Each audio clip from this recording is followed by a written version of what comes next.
Bonjour et bienvenue dans cette vidéo. Aujourd'hui, nous allons voir ensemble le gratin de fruits frais. Donc un dessert d'été, très frais, très parfumé, à base donc de fruits. Mais avant de commencer la recette, je vais vous demander de vous abonner, de cliquer sur la petite cloche pour suivre toutes nos actualités et bien entendu de nous mettre un like.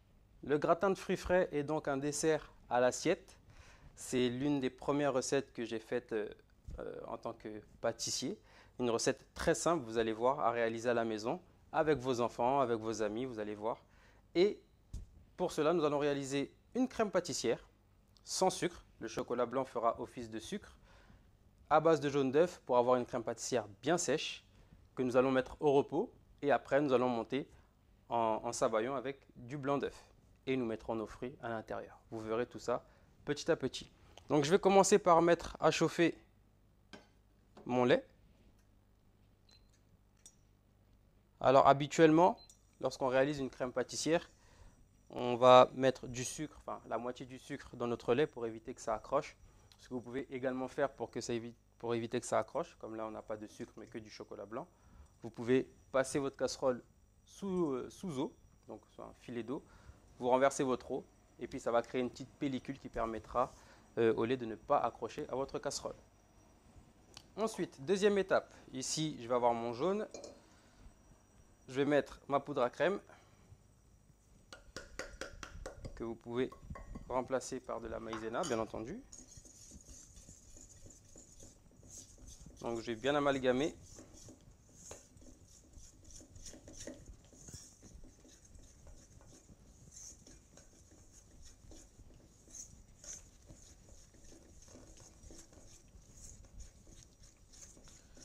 Et je vais tout de suite délayer avec un tout petit peu de lait. Donc environ, oui, un quart, un tiers. C'est juste pour vraiment délayer votre préparation.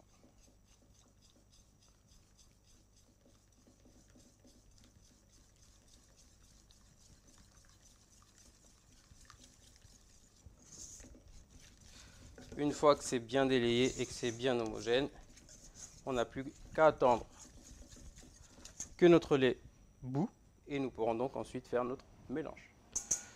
Votre lait arrive à ébullition, donc n'hésitez pas à mettre un petit coup de fouet à l'intérieur, dans le cas où ça a légèrement accroché.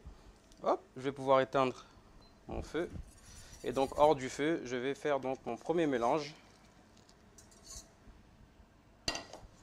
Voilà. Alors effectivement, là vous êtes parti sur une préparation à base de jaune, donc il est possible que ça prenne assez vite. Mais pas d'inquiétude, de toute façon nous allons quand même la faire cuire une petite minute afin de bien la serrer et de bien la sécher.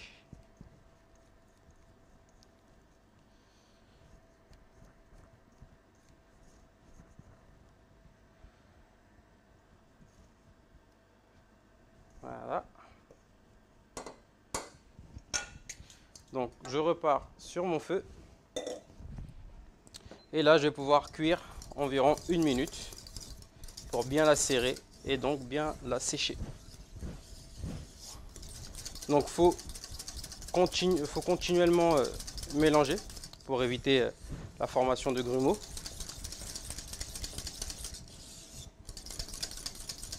Et pour éviter également qu'elle accroche à votre casserole.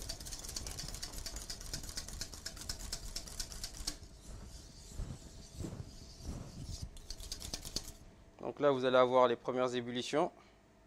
Hop, là, je la vois qu'arrive une bulle. Hop, boum.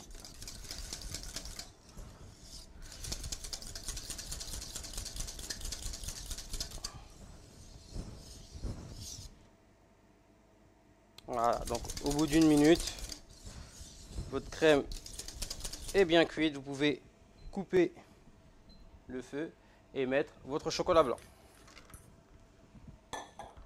Donc si c'est un chocolat blanc qui n'est pas très fluide, vous pouvez le concasser avant. Sinon, vous pouvez directement le mettre. De toute façon, il fondra quoi qu'il arrive. Donc là, vous mélangez bien.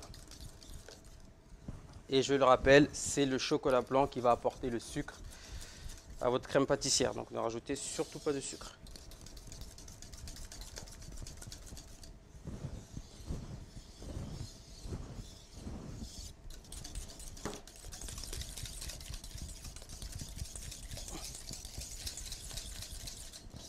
Une fois que votre chocolat est totalement incorporé, vous pouvez le mettre de préférence dans un bac plat. Vous le recouvrez d'un film alimentaire, donc à contact pour éviter la formation de croûte. Et vous le mettez tout de suite à refroidir. Donc de préférence au congélateur, au moins quelques minutes, puis ensuite dans votre frigo.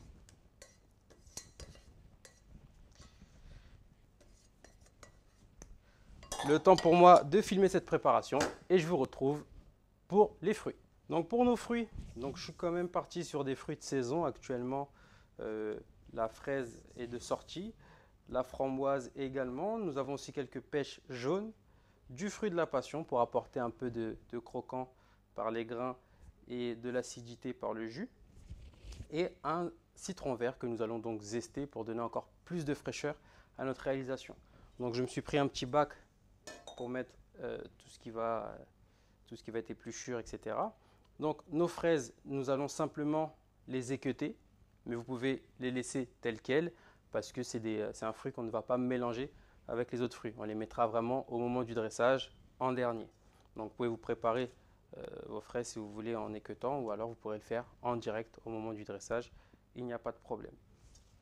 Pour les framboises, nous allons les mélanger directement à notre préparation, donc avec nos pêches jaunes et nos fruits de la passion. Donc, nous allons commencer par nos pêches. Donc, je les ouvre en deux. Hop, je tourne. Hop, je vais mettre comme ça pour qu'on puisse voir un petit peu. Donc, simplement, je viens faire un petit taillage dans la longueur, puis voilà, donc c'est pas vraiment des cubes, mais voilà, c'est un taillage simple, hein, on va pas non plus trop se compliquer. Voilà. Et vous faites la même chose pour l'ensemble de vos pêches. Pour nos fruits de la passion, nous allons donc les ouvrir. Hop.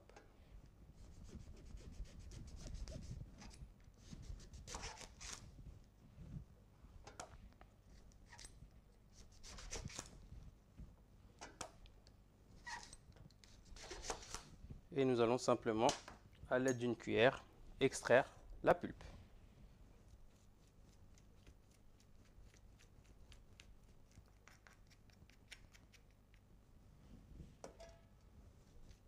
Je vais pouvoir zester mon citron vert.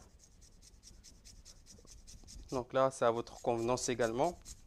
Faites attention de ne pas trop en mettre et de surtout bien râper uniquement le zeste. Hein. N'allez pas jusqu'à la peau blanche. C'est ce qui va vous apporter de l'amertume.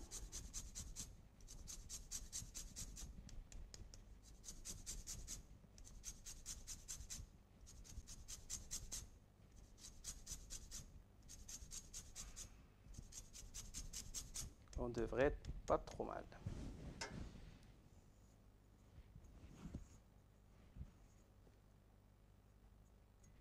Voilà.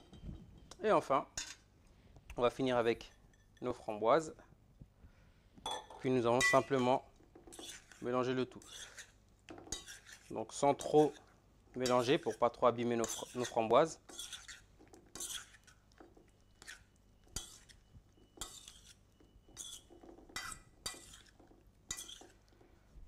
Voilà. Je vais également pouvoir les filmer et passer à la suite de ma recette. Maintenant que vos fruits sont bel et bien au frigo en train de macérer, je vais pouvoir attaquer donc ma meringue. Donc, je vais faire monter mes blancs que je vais venir serrer avec une partie de mon sucre, puis je vais mettre une autre partie de sucre à cuire. Donc pour ça, il vous faut un thermomètre à sonde pour que vous puissiez prendre la température de votre sucre. Donc là, je vais le monter à 118, puis je vais le couler tranquillement dans mes œufs, bien le serrer, et je vais pouvoir ensuite faire mon mélange. Autrement dit, cette préparation s'appelle une crème Shiboost. Donc tout de suite, hop, je mets mon sucre à cuire. Je vais programmer mon thermomètre. Donc je le programme à 118. Et en fait, quand je vais l'arrêter à 118, lui va continuer à monter jusqu'à 121, soit la température que l'on souhaite réellement pour notre meringue.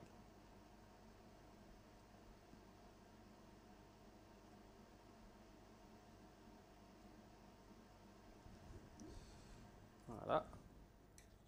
Je mets ma petite sonde et voilà. Pour le moment, je ne fais pas tourner mes blancs, ça sert à rien. Je suis encore loin. Environ à 100, 110 degrés. Entre 100 et 110 degrés, je vais commencer à faire tourner mes blancs et j'incorporerai une partie de mon sucre avant de mettre mon sucre cuit. Donc je prépare également mon fouet.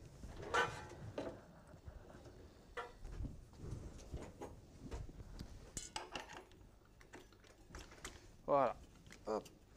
Et hop. En attendant, ce que je vais faire, je vais prendre un cul de poule, comme celui-là. Prenez un saladier ou ce que vous voulez. Je vais également me munir d'un fouet et d'une maryse ou d'une corne. Vous prenez ce que vous voulez. Hop. Et je vais donc sortir, rappelez-vous, ma pâtissière. Donc, vu qu'elle a été montée avec du chocolat blanc, elle aura une texture assez souple. D'accord? Surtout que je n'ai pas mis de gélatine dedans. Donc vous voyez, j'ai quelque chose de très crémeux. Et ça, c'est top, vous allez voir, parce que ça va vous donner un dessert vraiment bien onctueux. Oups, pardon. Je suis désolé. Hop. Et hop. Donc, je vais la casser un petit peu quand même, délicatement, pour bien l'homogénéiser. Voilà. Ici, j'arrive à 105. Je vais pouvoir mettre mon batteur en route et monter mes blancs.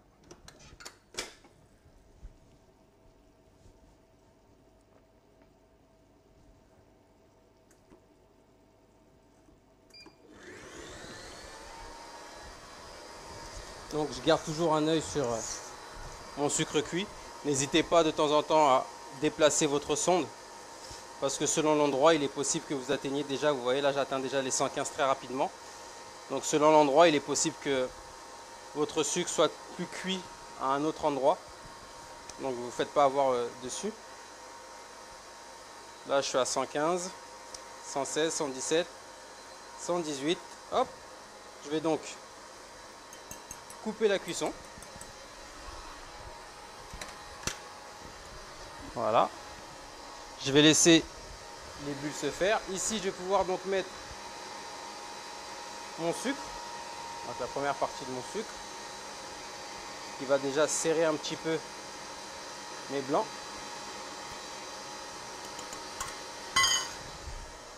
Et je vais pouvoir couler donc directement mon sucre cuit. Donc je mets le plus proche des parois possible pour éviter que mon fouet prenne mon sucre et le projette tout autour de ma cuve.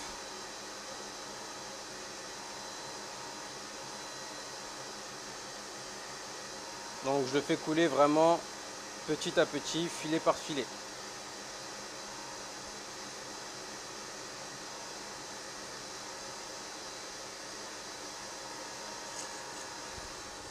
Et maintenant, ce qui va se passer, c'est que je vais laisser ma meringue se faire et je vais laisser tourner jusqu'à refroidissement complet. Je veux un refroidissement total. Pendant ce temps-là, je vais me préparer de quoi dresser, à savoir une poche avec une douille ronde, peu importe la taille, mais une poche avec une douille ronde. Et je vais également préparer mes plats de dressage ainsi que mes fruits. Donc je vais juste me les amener pour être prêt et pouvoir faire mon dressage. Petite astuce pour vous, votre casserole de sucre cuit. Là, vous voyez que vous avez le sucre qui colle bien. Pas de panique. Vous mettez de l'eau, vous remettez à bouillir. Le sucre va donc s'évaporer dans l'eau et vous allez pouvoir nettoyer votre casserole tranquillement. Maintenant que mes blancs sont bien montés et qu'ils ont bien refroidi, je vais pouvoir procéder au mélange. Donc pour bien mélanger ma préparation, je vais d'abord prendre voilà, une belle quantité comme ça de blanc. Je vais ensuite bien casser ma préparation et bien la mélanger à ma crème pâtissière. Hop.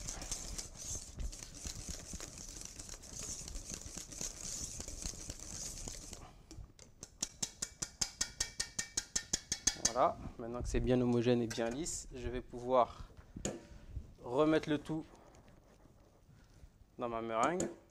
Donc alors c'est pas que c'est une meringue allégée, mais effectivement, vous avez moins de sucre qu'une meringue classique. C'est normal en même temps parce que vous avez quand même le chocolat blanc dans la crème pâtissière initialement, donc qui apporte aussi du sucre. Et là, à l'aide d'une maryse, d'accord, n'utilisez pas le fouet sinon vous allez casser vos blancs. On prend bien du fond et on remonte vers le haut, d'accord, pour bien amalgamer le tout. Alors, si vous vous apercevez que la préparation retombe un petit peu, c'est normal. Elle va retomber légèrement, mais pas plus. Et vous allez avoir quelque chose de bien aéré.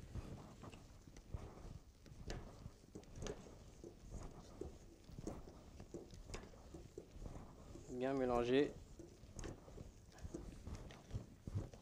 Il faut vraiment que les blancs soient bien amalgamés à la préparation.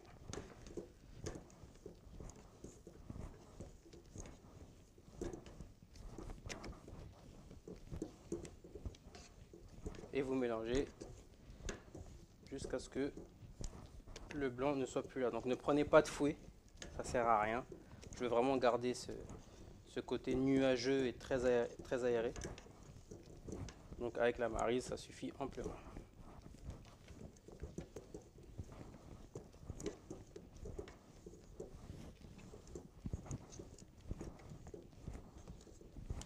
Une fois votre préparation bien homogène, on va pouvoir s'équiper. Donc n'oubliez pas d'une poche à douille, de toute façon je vais vous montrer ça juste après, et de nos assiettes de présentation pour pouvoir dresser. Merci pour cette vidéo, à très bientôt. Je rigole, on va dresser quand même. Donc devant vous, plusieurs sortes d'assiettes. Donc j'ai pris des cassolettes, donc là vous avez des cassolettes donc à crème brûlée. Là j'ai pris un bol chinois qui peut aussi vous servir, et j'ai pris donc une assiette creuse à bord plat. D'accord, donc vous avez juste le bol, c'est très intéressant et vous allez voir ce que nous allons faire avec tout ça. Donc première chose, poche avec votre douille.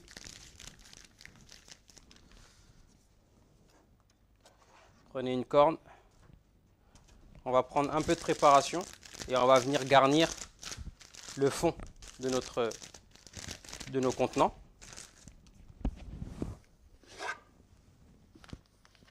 Voilà. Alors vous pouvez, si vous préférez à la maison, prendre une louche ou une cuillère si vous trouvez que votre appareil est trop souple.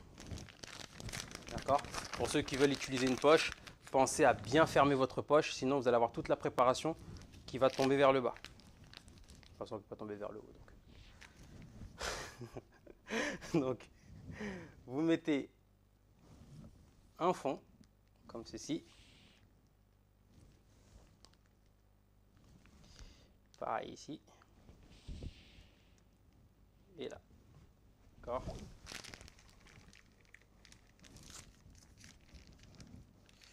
Voilà. Vous pouvez prendre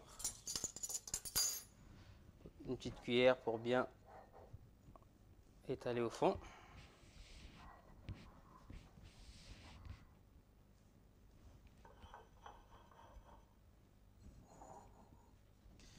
Voilà. Ensuite, vous allez mettre une cuillère ou deux de fruits.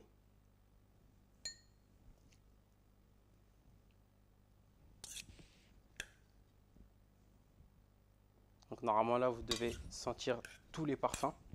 Là, je le sens bien, elle a bien mariné. Ça fait quelques heures que je l'avais mise au frigo. C'est d'ailleurs pour ça qu'elle a rendu un peu de jus, ce qui est normal.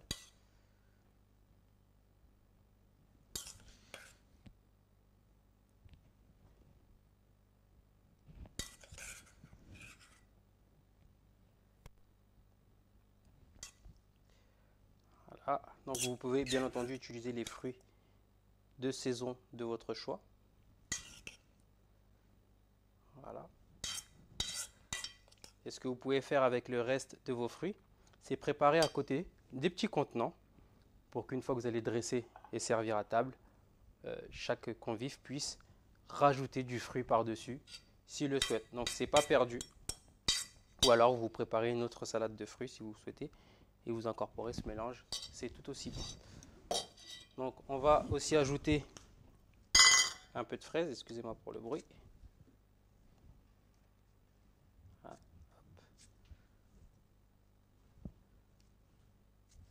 Donc voilà, les fraises, je ne voulais pas qu'elles détrempent dans ma petite salade de fruits. C'est pour ça que je les mets à part. Alors bien entendu, chez vous, vous y allez comme vous le souhaitez. Si vous voulez mettre plus de fruits, vous mettez plus de fruits. Si vous voulez en mettre moins, vous en mettez moins. Et si vous ne voulez pas en mettre du tout, vous en mettez, mais dans ce cas-là, c'est plus un gratin de fruits. Hop.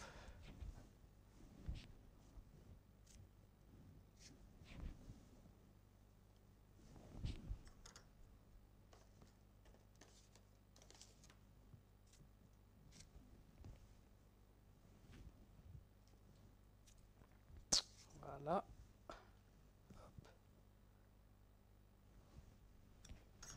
Nickel. Ensuite, je vais donc pouvoir reprendre ma poche et ma préparation.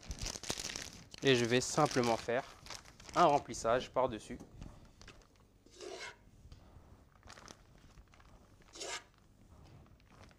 Pour renfermer les fruits à l'intérieur. Donc c'est une crème très légère. Hein. N'ayez pas peur, ne vous dites pas qu'il y en a trop.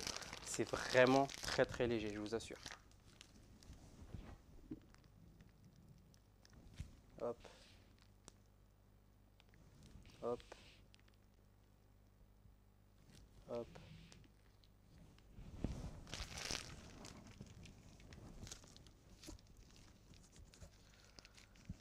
Donc la recette est prévue pour 8 personnes.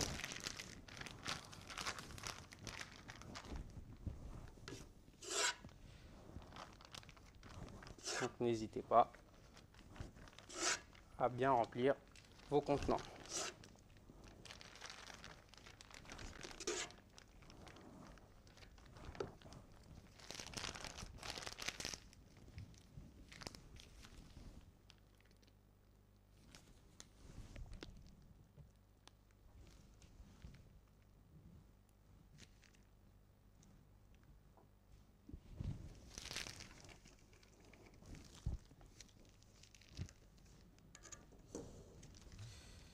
Ensuite, juste un petit peu comme ça, histoire de bien avoir un beau remplissage.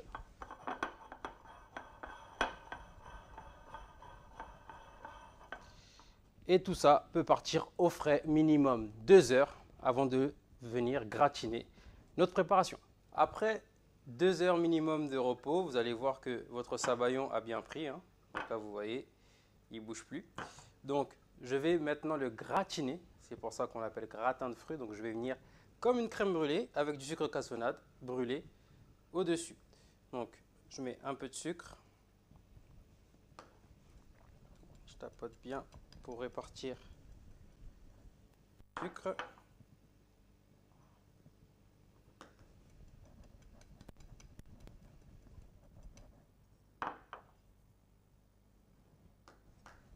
Et une fois le sucre bien réparti, je n'ai plus qu'à brûler.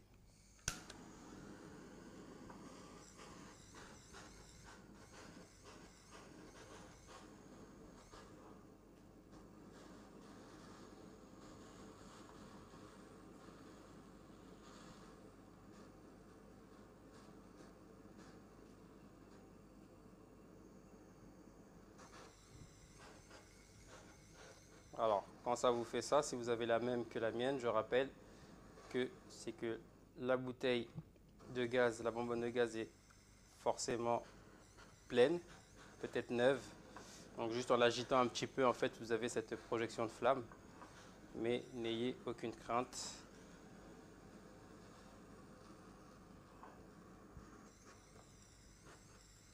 Juste faites bien attention.